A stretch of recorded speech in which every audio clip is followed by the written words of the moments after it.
Welcome back. More now on the Gilgo Beach murders, arrest, and investigation. Our investigative reporter, Kristin Thorne, leads our Eyewitness News series called Missing, and she's also a longtime Long Island resident.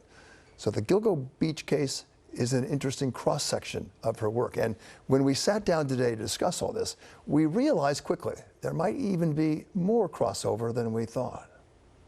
Kristin, before we get into the weeds of all this, and there are plenty of weeds to crawl into here, I want to talk about the bigger picture. You know, you've become this sort of national expert in missing, and women missing, and a lot of times there's sex involved with this. It dawned on me as I was preparing for this that this is very similar to those cases, except of course the victims aren't missing, but for a long time the accused man was missing. Sure. Have you thought about this and what it means to you? I've thought a lot about this case and the developments over the last 2 days, and I have to tell you it's been very surreal. Surreal in the sense that I still think about some of my other cases from missing and how I am curious if they're going to be looking at any of the DNA from Rex Heuermann for some of those women.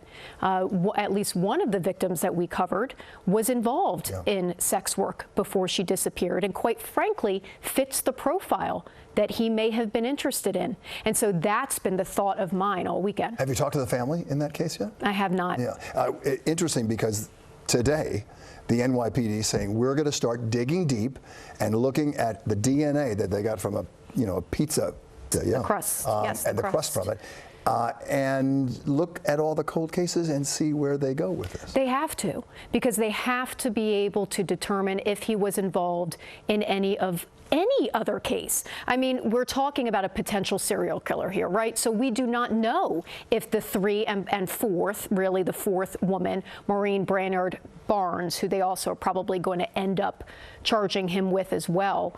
But of course, they have to go back and they have to look and use the DNA that they have now in these other cases. And of course, the mystery remains, because there were other women and other people who were not women, men, and one kid who was found killed, their bodies buried around the same area. And they are going to be looking into that. My feeling, and again, it's just my opinion, is that I do not think he was associated with those, but that's just my opinion. I think that the 4 women who we've seen fit a certain profile, but what we don't know yet is what were his interests, for lack of a better word, right? Right now, we've identified the 3 and 4, and they all fit a profile: white, sex workers, female, and petite. Yeah.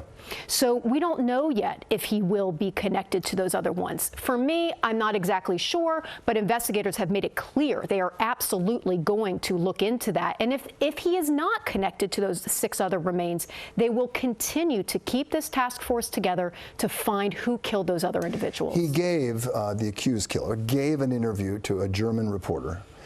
And I'm sure you had the same reaction I did when all of a sudden he's talking about, yes, I've been very tough and I have to have this kind of, hammer. And it was by the negotiations. I put it on the table, and, it sets the tone for everything. And I'm going, whoa, gee, many Christmas, what is going on there? How many of these cases involved brutalization by a hammer like that? That's actually a very interesting point. Prosecutors throughout this entire investigation from the beginning have been very quiet about the manner and cause of death of these women. We know it's homicidal violence, but they have not been very forthcoming with how exactly they were murdered. And that is most likely because they want to keep the integrity of the case. Right. We have different things that we have heard from law enforcement about how these women were killed, and it is consistent across the board. And certainly the way they were buried is consistent. And so I know I mentioned on Friday when this happened, we have known as reporters for years that there was one person that was definitely associated with this group of women, because they were all buried the same way. And now we are hearing more details about how that was, the way they were bound, what they were bound with, and it's consistent with the same killer. I wonder how much is part of this and really sort of tied up in the mystery of all this. We had a crooked police chief in Suffolk County. Nothing got done really until then. And then during that period, and when Harrison took over, left his NYPD job, high-ranking chief job, and then became chief of police for Suffolk County. He brought in the FBI, and boom, 16 months later, we're in business here, and they found somebody. How important was that? It's critical. Any investigation, you want to have all law enforcement partners together. And for a very long time, that wasn't happening in Suffolk County. And Ray Tierney, who I interviewed exclusively before he came into office, and he said Gilgo was going to be a top priority, and Commissioner Harrison, they formed this task force. And not only that, they brought all the documents related to the case to Yaphank, which is the headquarters of the Suffolk County Police Department. Right. So everything was in one place. To us, this is very common sense, right? You bring everybody together. But what people maybe don't understand is there's always politics involved. And it's Long Island, and it's Suffolk County, and there's always been politics. But what Ray Tierney and Commissioner Harrison did, and they made it clear now, they cut through that. They said, we don't want any part of that, and we're going to handle this correctly. Can we please continue this discussion? Absolutely. Because it's just fascinating, and you are deep in it, aren't you? I am. It's like a missing Still case. plugging away. There you go. All right. Thank you, Kristin. Thanks. And we thank Kristin.